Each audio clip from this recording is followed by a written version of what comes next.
Olá, caros alunos do curso de Engenharia de Produção da Univesp. Estamos iniciando mais uma videoaula na sequência da nossa primeira parte. Essa é a parte 2, teremos mais uma ainda, a parte 3. E neste momento a gente já muda para um assunto que é a continuação da nossa primeira parte, que são os relatórios de sustentabilidade. Então, nesta sequência, nós vamos continuar aqui no nosso item 5 e neste momento vamos trabalhar alguns modelos ou a concepção de modelos que estão aí, digamos assim, disponíveis.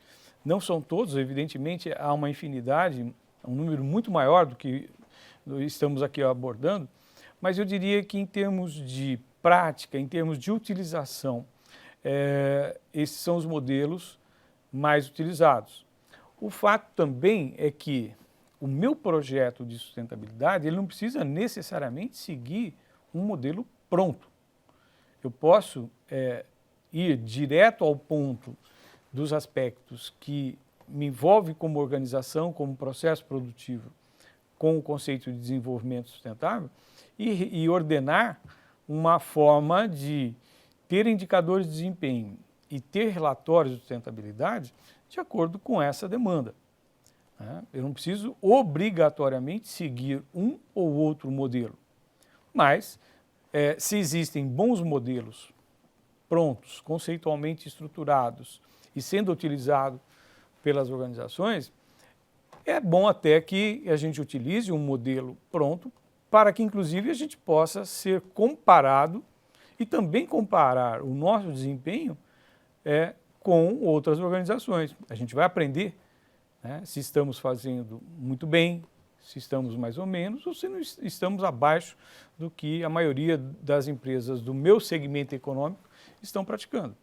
Então, quando eu adoto um modelo estruturado, pronto e bem estruturado, eu tenho essa facilidade. Então, a decisão de escolher um modelo ou outro é do gestor, é de quem decide pela organização. Aqui nós vamos listar alguns. Vamos dar uma informação rápida para que vocês, inclusive, pelas atividades, se aprofundem nesses modelos e vamos destacar um desses modelos para uma discussão um pouco mais profunda, que vai ser a nossa próxima aula. Então, os modelos que nós escolhemos para desenvolver aqui com vocês é o balanço social do Instituto IBASE, Instituto Base, indicadores do Instituto Ethos, o conceito do índice Dow Jones de sustentabilidade, que é elaborado por empresas americanas que têm negociações das suas ações em bolsa lá nos Estados Unidos, o ISE, que é uma versão brasileira do índice Dow Jones, tem uma característica mais local e vocês vão perceber a diferença. E o GRI, que é o relatório mais divulgado, mais utilizado como padrão, e ele tem uma característica muito interessante, porque ele não tem uma única organização desenvolvendo esse conceito, é um pool de organizações, é uma organização não governamental que faz a gestão desses indicadores e relatórios. Então, ele tem digamos assim, um reconhecimento muito mais amplo, mundialmente falando. Então, vamos ver cada um desses modelos. O primeiro, aqui para nós, no Brasil, ele tem uma utilização ainda muito, digamos, importante. Tem o pioneirismo de discutir uma prestação de contas numa dimensão social, no momento em que nada se falava de desenvolvimento sustentável no Brasil, nada se cobrava do agente econômico, a não ser as leis específicas de relações de trabalho, as regras mais pontuais de meio ambiente, mas a parte financeira por relatórios de contabilidade, mas de uma forma integrada, nada. E aí, digamos assim, numa situação de origem de um instituto que tinha muito mais uma preocupação de resgate digamos assim, de pessoas da sociedade que não estavam incluídas num plano, digamos assim, social muito confortável, em todos os sentidos, surge a questão do balanço social, num resgate de práticas que já se fazia na Europa e nos Estados Unidos, de prestação de contas dos agentes econômicos para a sociedade na dimensão social. Então, o IBASE lançou aqui a proposta de desenvolver o balanço social de uma forma espontânea. Agora que existe na legislação de demonstrações financeiras uma certa exigência de prestação de contas de balanço social, né? Mas até então, isso é muito recente, a origem está nos anos de 1990, né? Então isso era muito mais espontâneo. O fato é que o legado que o IBASE, com a sua proposta de balanço social, deixou com essa onda mais, digamos assim, de discutir e com os eventos que aconteceram no Brasil, a Eco 92 digamos, o Brasil assumindo uma postura de desenvolvimento sustentável, o planeta se articulando em torno de desenvolvimento sustentável, o IBASE só ganhou força e foi deixando, digamos assim, as suas boas práticas como uma herança para quem digamos, se incluía organizacionalmente no conceito de desenvolvimento sustentável. Então, tem toda uma sequência aqui, a gente está deixando sempre o site, onde vocês vão encontrar um monte de informação, muitas e muitas informações sobre a prática do balanço social. E se vocês buscarem de ordem de fora do Brasil, vocês vão ver que essa semente plantada pelo IBASE, ela tem bons frutos, sim, porque isso hoje continua alinhado com as melhores práticas, né, de relatório de sustentabilidade. Evidentemente que o foco do IBASE é muito mais a dimensão das pessoas. Quando a gente olha lá o tripé da sustentabilidade, pessoas, planeta e o lucro, né, o lado econômico, na dimensão pessoas, o balanço social ele é excelente para evidenciar como eu, organização, tenho práticas de valorização ou reconhecimento das pessoas no âmbito organizacional. Bom, a segunda onda no Brasil, ela veio evidentemente, com essa herança do IBASE, por meio do Instituto Ethos. Não é tão distante, já ações mais aqui do século XXI, mas o fato é que o Instituto Ethos ele trouxe uma dimensão para a questão social que era até então pouco discutida, ou quase nada, quando se falava de ética nos negócios. E isso entrou, evidentemente, na dimensão social. Então, o agente econômico, como, digamos assim, respeitador dos relacionamentos sociais, e entre esses relacionamentos, o exercício da ética. Então, o Instituto Ethos ele trouxe para a discussão, e aí ele foi incorporando essas discussões na forma de um relatório também, e de indicadores criados. Então, ao vocês acessarem o site do Ethos e conhecendo a sua proposta de indicadores, ethos para negócios sustentáveis e responsáveis, vocês vão descobrir a forma como o Instituto Ethos fez uma brilhante contribuição para o campo digamos assim, da prestação de contas para a sociedade em relação de um relatório que preserva a amplitude, né, de que uma organização econômica, um agente econômico, tem que ter respeitado em relação à responsabilidade social empresarial. Ele ampliou, né, o conceito do balanço social para situações mais amplas de responsabilidade social que aquela organização, que aquela empresa tem para com a sociedade. Então, é uma contribuição extremamente importante. O Instituto Ethos goza de muito prestígio nacional e internacionalmente pela sua proposta. Ele também fez, há um tempo atrás, uma parceria com o Sebrae. Então, vocês vão encontrar o Sebrae e o Instituto Ethos propondo indicadores e, consequentemente, esses indicadores gerariam relatórios também para a micro e pequena empresa, que é um foco muito importante para o Sebrae, né? Capacitar gestores de pequenas empresas digamos, ao que há de mais moderno no campo da gestão, propriamente dita, mas também no campo institucional das organizações. Então, eu costumo dizer que muito se avançou e muito se abriu para as empresas esse conceito de sustentabilidade e desenvolvimento sustentável a partir de que a ampla ação do Instituto Ethos se fez presente no mundo organizacional. Bom, saindo um pouco desse cenário Brasil, né, mas voltando daqui a pouco, nós temos uma outra forma de se mostrar para o público-alvo, as partes interessadas, no campo da sustentabilidade.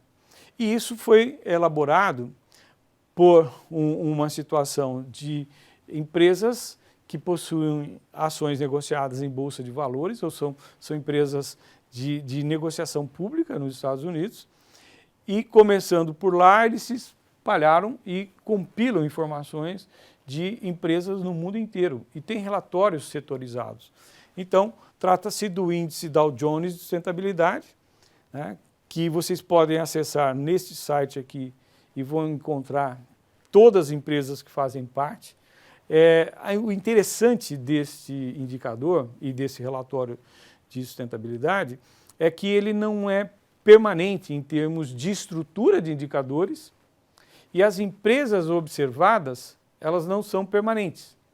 A cada ano é analisado as empresas que estão com efetividade em termos de projeto de sustentabilidade, em termos de relatório de sustentabilidade, ou seja, eu tenho que ter o projeto, eu tenho que ter a execução e tenho que ter o relatório.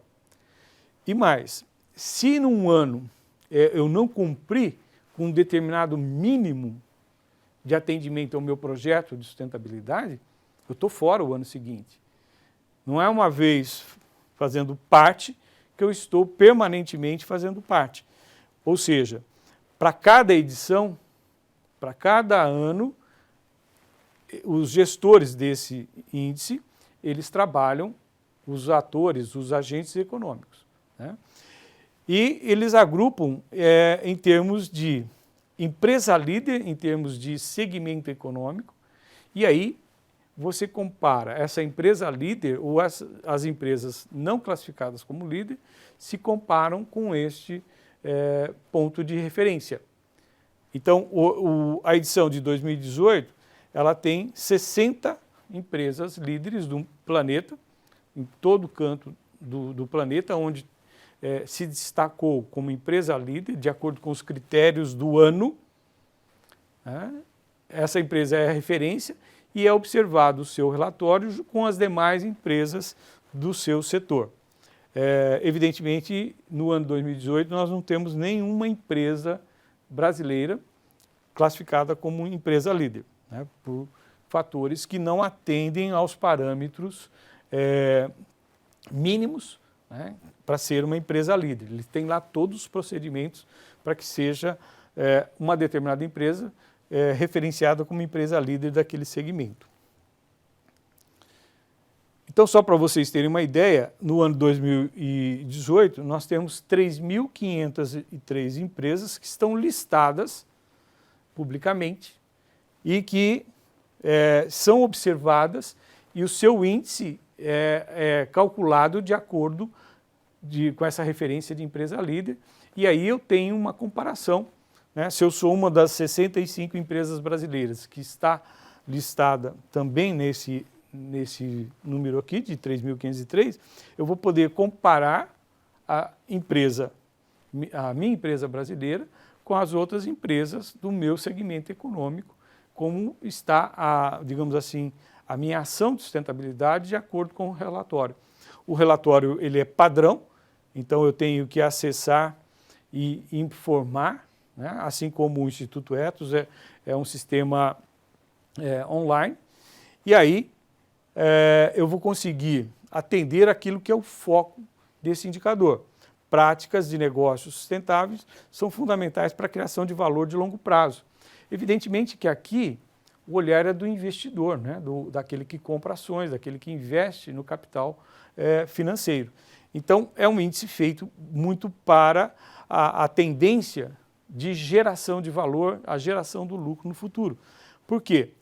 Além dessa visão de prática de negócios sustentáveis, por exemplo, a Petrobras ela fazia parte dessas empresas listadas. O efeito público mundial do escândalo aí que foi descoberto pela Operação Lava Jato fez com que o pessoal retirasse a Petrobras desse momento, né? No auge da crise da Lava Jato, lá em 2015. Hoje ela já voltou, está tudo bem, porque foi se promovido políticas saneadoras que a gente tem conhecimento como brasileiro, né? Então, para vocês terem uma ideia do rigor, né? Uma das maiores empresas do mundo, né, que é a Petrobras, ela simplesmente foi excluída no ano 2015 porque atingia situações de que o negócio não era sustentável do ponto de vista ético e financeiro. Se reconhece a tendência que nós temos hoje, que as grandes mudanças da ordem de sustentabilidade estão impactando nas linhas mais nervosas do balanço financeiro. Ou seja, a sustentabilidade está causando digamos, dificuldades para que as empresas ampliem receitas e ao não conseguir ampliar a primeira linha, a da receita, o que acontece? A última linha também fica suscetível a, digamos, a desempenho não favorável. Então, é um relatório que ele está concebido muito pela lógica do financeiro, mas que o financeiro ele vai acontecer respeitando as outras dimensões. Então, a situação não financeira impacta no financeiro. Isso é regra, né? Quando você lida com indicadores de desempenho. Nem sempre os indicadores financeiros eles são independentes por si só, né? A gente tem certeza absoluta que o não financeiro melhora ou piora o meu desempenho financeiro. Então, ele é dinâmico, né? Revisão anual, as empresas que são consultadas mudam de edição por edição. Bom, numa versão brasileira, a Bolsa de Valores do Brasil, ela criou em 2005, à luz e semelhança do Dow Jones, o ISE, o Índice de Sustentabilidade Empresarial, aqui para as empresas brasileiras. Então, este é o site do índice, vocês vão ter, com certeza, surpresas boas e algumas talvez não atendendo algumas expectativas, quando entrar nesse site e descobrirem as empresas, né? É um grupo restrito, não são todas as empresas que têm negociações na Bolsa de Valores de São Paulo, mas só aquelas que são categorizadas com B3, que tem uma certa rigidez em termos de governança, para ter as ações negociadas em Bolsa. E aí o número de observação é bem menor, né? Mas a ideia é a mesma do índice anterior. Eu quero ampliar o entendimento dessas empresas que atuam no Brasil para que elas se tornem mais ou menos atrativas do ponto de vista econômico, por serem, digamos, respeitadoras de certas questões de uma política de sustentabilidade, que coloque em evidência ou colida com boas práticas que são validadas aqui e até fora do Brasil. Mas o índice, no Brasil, ele é calculado por um universo bem menor. São apenas 33 ações de 30 empresas do Brasil. Vocês podem entrar no site, vocês vão encontrar todas as empresas que estão, as 30 empresas e como elas estão trabalhando em 2018. Como lá no índice Dow Jones, tem um prazo em que essas empresas são observadas, que elas podem se expressar via a Bolsa de Valores, via ISE, elas já são obrigadas a prestar informações por serem empresas que possuem ações negociadas na Bolsa. Elas já têm que fazer isso, mas se comunicam com as suas partes interessadas por meio desse relatório de sustentabilidade. Tem várias instituições de ensino auxiliando a Bolsa de Valores na compilação desse relatório de sustentabilidade. Então, no final desse ano, com certeza, vai ser revisto as ações e as empresas e nós teremos para 2019, com certeza, uma outra proposta, uma outra situação de análise. Mas faz parte do modelo que se espelhou o ISE, também o Dow Jones. Então, o foco é o mesmo, é mais financeiro, de perpetuação do ganho financeiro a partir de boas práticas de sustentabilidade. E por último, nós temos o GRI, que é a sigla do Global Reporting Initiative, em que tem como característica uma exploração muito intensa das 3 dimensões de sustentabilidade, do tripé, né, que nós vimos na aula da semana passada. E a sua característica é que ele não está direcionado apenas para uma parte interessada. Ele tenta atingir a maior parte possível das partes interessadas. Por isso que ele diz que é uma rede multi-holders, stakeholders. É uma ONG, né, foi fundada em 1997, que gerencia todas as propostas. E quem compõe o corpo diretivo desta ONG são pessoas que também não têm uma vinculação explícita com uma organização A, B ou C, seja do governo ou não governo. Uma das instituições do Brasil que faz parte desse conselho é justamente o Instituto Ethos do Brasil, né, que institucionalmente está lá representando essa multi-aplicabilidade de um relatório de sustentabilidade. Então, a proposta é servir para todas as organizações, né? E todos que têm interesse podem participar. Então, o relatório visa permitir que ações reais criem benefícios sociais, ambientais e econômicos para todos. Não é para um segmento, não é só com foco financeiro ou não financeiro. Então, os padrões de relatório de sustentabilidade do GRI são desenvolvidos com efetivas contribuições de quem utiliza o relatório. São os usuários do relatório que alimentam as mudanças, né? Então, o GRI capitaliza essas informações e vai promover sempre a elaboração de relatório de sustentabilidade que pode ser adotado para todas as organizações. Então, ele tem essa característica, não ser para uma dimensão ambiental, social ou econômica, mas que também não seja restrita a um tipo só de organização. Então, com isso, nós encerramos essa videoaula e dizemos assim, na nossa próxima videoaula nós vamos explorar essa dimensão, essa proposta do relatório de sustentabilidade GRI. E por ele ser muito utilizado no Brasil e fora do Brasil, vocês vão entender que ele tem realmente uma proposta de não ser um relatório para um único público-alvo ou para um único tipo de empresa. Então, até a nossa próxima aula, façam as atividades que estão recomendadas para que sejam realizadas com efeito desta videoaula. Muito obrigado e até a próxima videoaula.